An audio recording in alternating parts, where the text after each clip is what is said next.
गुरु प्यारी साध संगत जी, आप सभी का स्वागत है हमारे चैनल गुरु नानक साखी में। आशा करते हैं आप सभी अच्छे होंगे।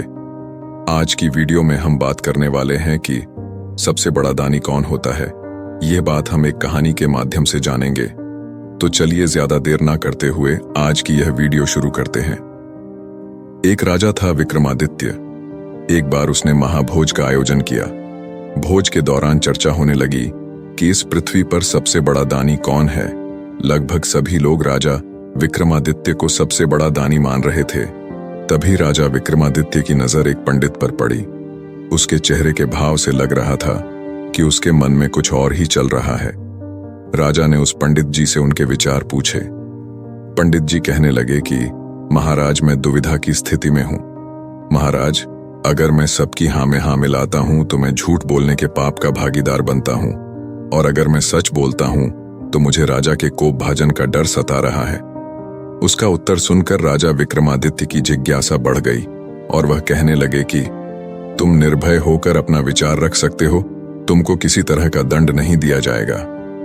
वह पंडित कहने लगा कि महाराज, आप निश्चित तौर पर बहुत बड़े दानी हैं, लेकिन यह बात भी सत्य है कि आप पृथ्वी पर सबसे बड़े दानी नहीं हैं। उसकी बात सुनकर पूरी सभा आश्चर्यचकित हो गई। पूरी सभा पूछने लगी कि महाराज, विक्रमादित्य से भी बड़ा दानी कौन है। पंडित जी कहने लगा कि समुद्र के उस पार कीर्तिध्वज नाम का एक राजा है, जो प्रतिदिन 1 लाख सोने की मुद्राएं दान करने के पश्चात ही अन्न जल ग्रहण करता है। यह बात प्रमाणित है, क्योंकि जब मैं उनके राज्य में गया था तो मैंने स्वयं कई दिनों तक उनसे स्वर्ण मुद्राएं दान में ली हैं। अगर यह बात असत्य निकले तो आप मुझे कोई भी दंड दे सकते हैं। इस सत्य के कारण ही मैं सभा में खामोश रहा था। राजा विक्रमादित्य उसकी सत्यवादिता से प्रसन्न होकर उसे पुरस्कृत किया। अब राजा विक्रमादित्य ने उस ब्राह्मण के कथन की प्रमाणिकता को जानने के लिए एक साधारण मनुष्य का वेश किया। उन्होंने दोनों बेतालों को स्मरण किया और दोनों बेतालों को राजा विक्रमादित्य ने उन्हें समुद्र पार राजा कीर्तिध्वज के राज्य तक पहुंचाने का आदेश दिया। दोनों बेतालों ने उन्हें पलक झपकते ही वहां पहुंचा दिया। राजा विक्रमादित्य ने वहां पहुंचकर महल के द्वारपालों से कहा कि मैं उज्जैन से आया हूं और राजा से मिलना चाहता हूं। राजा कीर्तिध्वज जब उनसे मिले तो उन्होंने कहा कि आप मुझे अपने यहां नौकरी पर रख लें। राजा कीर्तिध्वज ने पूछा कि आप कौन सा काम कर सकते हैं। राजा विक्रमादित्य कहने लगे कि जो काम कोई नहीं कर सकता, मैं वह काम भी कर सकता हूं। राजा कीर्तिध्वज उनके उत्तर से प्रसन्न हुए और राजा विक्रमादित्य ने एक शाम चुपके से राजा कीर्तिध्वज का पीछा तो उन्होंने देखा कि वह समुद्र में स्नान के पश्चात वहां स्थित मंदिर में एक देवी की मूर्ति की पूजा करते हैं और उसके पश्चात खौलते तेल की कड़ाही में कूद जाते हैं। जब उनका शरीर जल जाता है तो योगिनियां आकर उनके शरीर को नोचकर खाती हैं और संतुष्ट होकर चली जाती है। उसके पश्चात मंदिर में स्थित मूर्ति की देवी साक्षात प्रकट होकर उन पर अमृत की बूंदें बरसाती हैं, जिससे राजा पुनः जीवित हो जाता है और वह देवी राजा को 1 लाख सोने की मुद्राएं प्रदान करती हैं और राजा महल लौट आता है। राजा कीर्तिध्वज यही मुद्राएं प्रातः दान में देता था।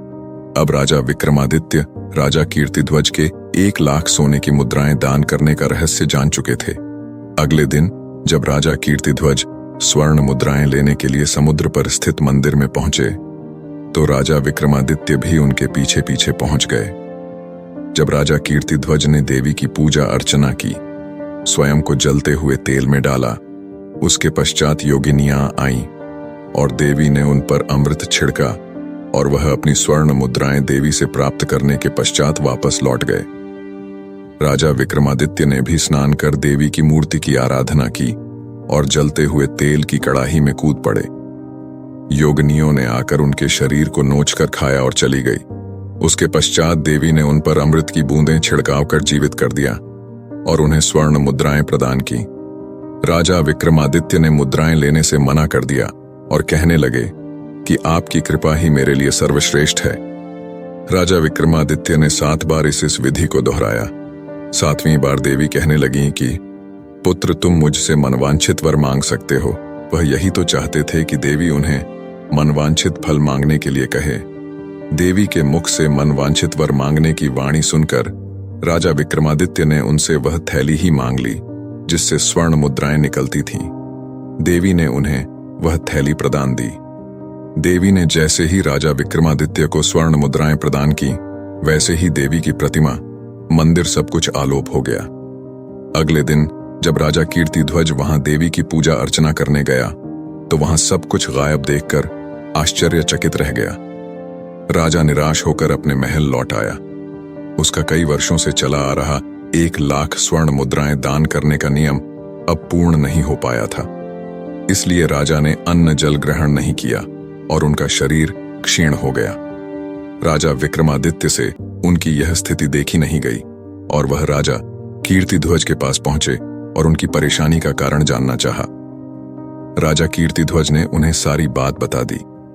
उनकी बात सुनकर राजा विक्रमादित्य ने उन्हें स्वर्ण मुद्राओं वाली थैली सौंप दी। राजा विक्रमादित्य कहने लगे कि आपको प्रतिदिन तपते तेल के कड़ाहे में कूदते देखकर मेरा हृदय द्रवित हो गया था। मैंने देवी को प्रसन्न कर स्वर्ण मुद्राओं वाली थैली प्राप्त कर ली। राजा विक्रमादित्य ने वह थैली राजा कीर्तिध्वज को सौंप दी और इस तरह अपने उस कथन का भी मान रख लिया जो उन्होंने नौकरी लेते समय कहा था कि मैं वह कर सकता हूं जो कोई नहीं कर सकता। राजा कीर्तिध्वज को जब उनका वास्तविकता का ज्ञान हुआ तो उन्होंने राजा विक्रमादित्य को गले से लगा लिया और कहने लगे कि आप पृथ्वी के सबसे बड़े दानवीर हैं। आपने स्वर्ण मुद्राओं की थैली मुझे ऐसे दान कर दी जैसे वह कोई साधारण वस्तु हो। राजा विक्रमादित्य पुनः अपने राज्य लौट गए।